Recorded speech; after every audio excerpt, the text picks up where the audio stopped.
ஏன் முதலாளி, திடீர்னு ஒரு பொண்ணு இந்த வீட்டுக்குள்ள புகுந்து இந்த வீட்டுக்கு நான் தான் சொந்தக்காரின்னு சொல்லுது. அதை கேட்டுக்கிட்டு நீங்களும் பொத்திக்கிட்டு இருக்கிறீங்க. உண்மையில சொல்லுங்க, இந்த வீடு யாருது?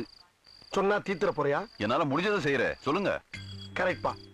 இவ்வளவு நாளா என் மனசுக்குள்ள இருக்க விஷயத்த யாருக்கிட்டயாச்சும் சொல்லணும்னு நினைச்சேன்.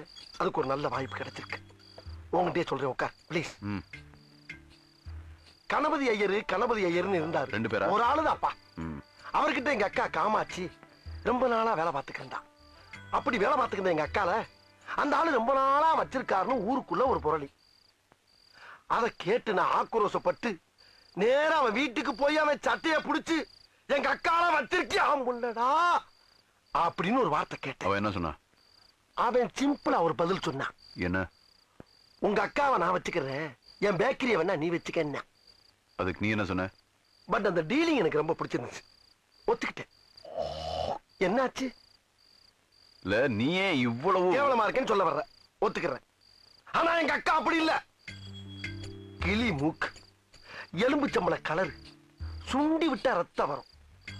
மொத்தத்துல சூப்பர் பிகர். ஏப்பா துப்புற? கூட பிறந்த அக்காவை ஃபிகர்னு சொன்ன ஒரே தம்பி நீதாயா? கொஞ்சம் ஓவரா போயிட்டல. ஐ அம் வெரி சாரி. இன்னொரு முக்கியமான விஷயம், உங்க அக்காவை இன்னொருத்தர் வச்சிருந்தா? 25 வருஷமா என் மனசுக்குள்ள பூட்டி வச்சிருந்த என் குடும்ப ரகசியத்தை உன்கிட்ட சொல்லியிருக்கேன். இது நமக்குள்ளதான் இருக்கணும். கடுகளவு வெளியே கசிஞ்சா கூட முதலாளியை நீ உசுரோட பார்க்க முடியாது. நான் போய் படுக்கிறேன். இங்கே படு.